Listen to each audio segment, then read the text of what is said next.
Bismillahirrahmanirrahim. Assalamualaikum warahmatullahi wabarakatuh. Apa kabar anak-anak ibu kelas 9? Semoga selalu dalam keadaan sehat walafiat dan selalu dalam lindungan Allah Subhanahu wa taala. Amin. Oke. Langsung saja.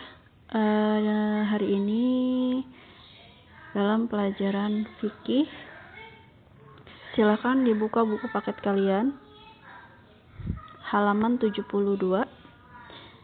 Dibuka terlebih dahulu. Nah, minggu lalu kita sudah bahas muamalah di luar jual beli, yaitu ada pinjam meminjam, hutang piutang. Kali ini kita akan bahas mengenai gadai dan bor. Apa itu gadai dan bor? Pasti kalian sudah pernah mendengar apa itu gadai ya. Gadai atau rahan ya. Dalam bahasa Arabnya itu rahan gadai ya. Nah, di sini definisi rahan.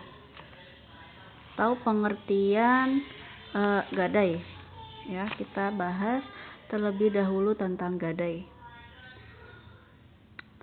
Nah, menjadikan suatu benda berharga dalam pandangan syara sebagai jaminan hutang dengan kemungkinan hutang tersebut bisa dilunasi dengan barang tersebut atau sebagainya. Oke, buka buku paket kalian halaman 75. Di situ ada pengertian gadai. Gadai ialah seorang yang menyerahkan barang kepada orang lain dengan maksud untuk mendapatkan pinjaman uang. Nah, dilihat dari fungsinya, barang yang diserahkan dijadikan sebagai jaminan atau tanggungan, sedangkan uang hasil pinjaman dianggap sebagai pinjaman. Oleh sebab itu, pemilik barang diberi kesempatan untuk mengambil barang yang dipinjamkan tersebut setelah memiliki uang sebanyak yang dipinjamkan. Seperti itu ya. Itu pengertian gadai. Pasti kalian juga sudah pernah melihat langsung atau menyaksikan langsung transaksi gadai.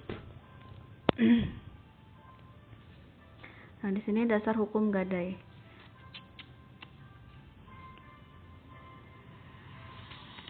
Dasar hukumnya itu ada dalam surat Al-Baqarah ayat 283.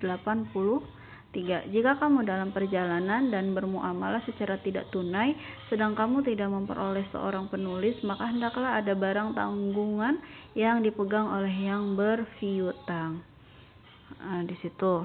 Kemudian dasar hukum berdasarkan hadis riwayat Bukhari dan Muslim dari Aisyah radhiyallahu an, ia berkata, sesungguhnya Rasulullah Shallallahu alaihi wasallam membeli makanan dengan berhutang dari seorang Yahudi dan menggadaikan sebuah baju besi kepadanya. Nah, jadi Rasulullah pernah melaksanakan transaksi gadai juga ya, dengan memberikan baju besinya untuk mendapatkan atau membeli makanan ya. Kemudian menurut para ijma atau para ulama ya, mujtahidin berijma atas disyariatkannya rahan atau gadai.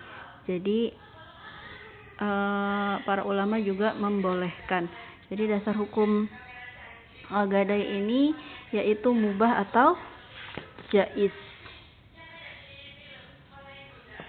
Oke. Kemudian rukun dan syarat gadai. Rukun dan syarat gadai itu yang pertama rahin, yaitu orang yang menggadaikan. Harus ada orang yang menggadaikan barang ya pastinya. Kemudian yang kedua murtahin, yaitu orang yang menerima gadai. Syarat keduanya adalah keduanya harus ahli tasarruf, orang yang tindakannya itu berakibat hukum menurut syara. Kemudian marhun, yaitu bor atau barang jaminan. Syaratnya mempunyai nilai menurut syariat, harus ada pada waktu akad, harus bisa diserahkan seketika pada murtahin atau wakilnya. Jadi bor itu adalah jaminan ya, atau penyerahan suatu barang sebagai penguat kepercayaan dalam hutang piutang. Barang jaminan boleh diambil pemiliknya apabila hutangnya sudah dilunasi. Barang jaminan boleh dijual kepada yang memberi hutang dengan harga yang wajar. Hukum asal jaminan borg adalah mubah, sama seperti hukum dasar dari gadai itu sendiri. Kemudian yang keempat itu marhun bih atau dain, yaitu hutang. Syaratnya harus jelas bagi rahin dan murtahin, harus tetap dapat dimanfaatkan, harus lazim mengikat pada waktu akad. Kemudian yang kelima yaitu ijab dan kabul, yaitu pernyataan gadai dari para pihak. Syaratnya keduanya jelas mengungkapkan keinginan membuat akad rahan, kesesuaian kabul dengan ijab. Masing-masing orang yang berakad mengetahui maksud lawannya, persambungan kabul dengan ijab dalam majelis akad. Kemudian berakhirnya akad rahan, barang jaminan telah diserahkan kepada pemiliknya, rahan membayar hutangnya, barang gadai dijual dengan perintah hakim atas perintah rahim, kemudian pembebasan hutang dengan cara apapun meskipun tidak disetujui rahim. Oke, lanjut ke halaman 77. Kalian silakan dibuka halaman 77, yaitu hiwalah. Apa itu hiwalah? Nah, menurut bahasa yang dimaksud hiwalah ialah al-intiqal dan al-tahwil, artinya memindahkan suatu, memindahkan atau mengalihkan.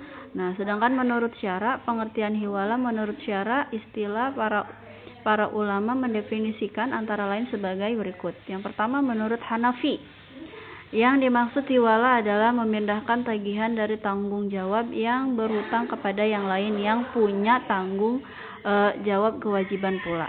Menurut Maliki, Syafi'i, dan Hanbali, hiwalah adalah pemindahan atau pengalihan hak untuk menuntut pembayaran hutang dari satu pihak kepada pihak yang lain. Jadi bisa kalian pahami ya. Di sini dalam buku paket kalian bisa buka. Hiwalah itu yaitu pemindahan atau pengalihan. Misalkan ibu punya hutang sama si Fulan. Ya, ibu punya hutang sama si Fulan. Kemudian si Fulan menagih hutang kepada ibu. Nah, dan si C mempunyai hutang kepada ibu. Kemudian ibu alihkan hutangnya. Silahkan kamu tagih hutangnya ke si C. Jadi nanti si Fulan bisa nagih hutang ke si C karena si C punya hutang sama ibu. Nah, seperti itu ya. Tentunya harus ada dasar persetujuan antara ibu dan si C terlebih dahulu, baru si Fulan itu menagih hutang ke si C. Oke. Itu yang dimaksud dengan hiwalah atau pemindahan atau pengalihan hutang ya, seseorang kepada pihak lain. Nah, di sini juga di halaman 77 bisa kalian buka, bisa kalian baca, di situ ada contohnya ya. Bisa kalian pahami. Nah, kemudian hukum hiwalah adalah mubah berdasarkan sabda Rasulullah SAW. Nah, di sini ada jenis-jenis hiwalah. Jenis-jenis hiwalah itu ada 4. Mutlaqah, muqayyah, haq, dan dain. Nah, rukun hiwalah ya, di sini di buku tidak ada. Di sini rukun hiwalah bisa kalian baca, bisa kalian pahami. Yang tidak ada di buku bisa kalian catat di buku catatan kalian. Rukun hiwalah yang pertama, pihak pertama muhil, yaitu orang yang menghiwalahkan, memindahkan utang. Kemudian yang kedua, pihak kedua muhal, yaitu orang yang dihiwalahkan, orang yang mempunyai utang kepada muhil. Ya. Seperti ibu tadi contohnya ya. Ibu itu pihak kedua.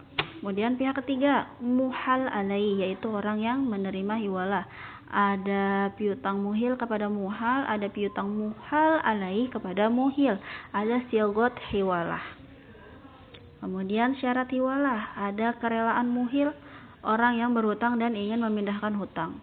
Ada persetujuan dari muhal, orang yang memberi hutang. Kemudian hutang yang akan dialihkan keadaannya masih tetap dalam pengakuan. Adanya kesamaan hutang muhil dan muhal alaihi, orang yang menerima pemindahan hutang dalam jenisnya, macamnya, waktu penangguhannya, dan waktu pembayarannya. Oke, seperti Ibu jelaskan sebelumnya ya, harus ada kerelaan, harus ada kesepakatan antara ketiga pihak tersebut, yang memberi hutang, yang memberi hutang, yang berhutang, dan pihak ketiga yang dihutangkan oleh yang punya hutang. Itu harus ada kerelaan satu sama lainnya. Dan harus jenis atau kadar hutangnya itu sama, misalkan hutangnya 100.000, Ibu berhutang sama si Fulan 100.000, kemudian si C berhutang sama Ibu 100.000, itu baru bisa dialihkan atau dipindahkan.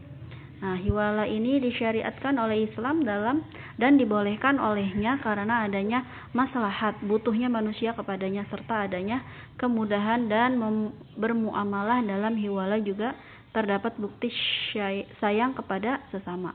Kemudian mempermudah muamalah mereka, memaafkan, membantu, memenuhi kebutuhan mereka, membayarkan hutangnya, dan menenangkan hati mereka. Nah, Imam Bukhari dan Muslim meriwayatkan dari Abu Hurairah bahwa Rasulullah SAW bersabda, menunda membayar hutang bagi orang kaya adalah kezaliman, dan apabila seorang dari kalian hutangnya dialihkan kepada orang kaya, hendaklah dia ikuti. Kemudian berakhirnya akad hiwalah. Nih di sini bisa kalian baca ya, hiwalah itu bisa berakhir. Oke. Untuk minggu ini cukup ya. Insyaallah minggu depan kita bertemu lagi dalam pembahasan upah. Tapi sebelum itu ada tugas untuk kalian. Silahkan dicatat.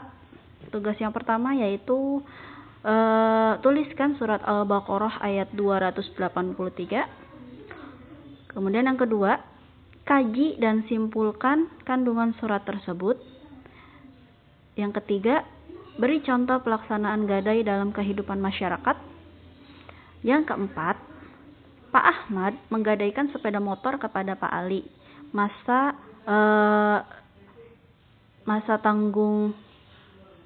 tenggangnya yaitu 2 minggu. Nah, selama waktu tersebut Pak Ahmad tidak dapat mengambil kembali sepeda motornya. Apa langkah yang harus diambil Pak Ali ya? Jadi itu tugas dari Ibu untuk kalian, 4 poin. Silahkan kalian kaji, kalian analisa, kalian tulis atau salin kembali tugas dari Ibu. Kumpulkan kepada Ibu dan silahkan tulis absensi di grup kelas 9. Oke, akhirul kalam Ibu ucapkan mohon maaf ya. Mohon maaf atas segala kekurangan. Assalamualaikum warahmatullahi wabarakatuh.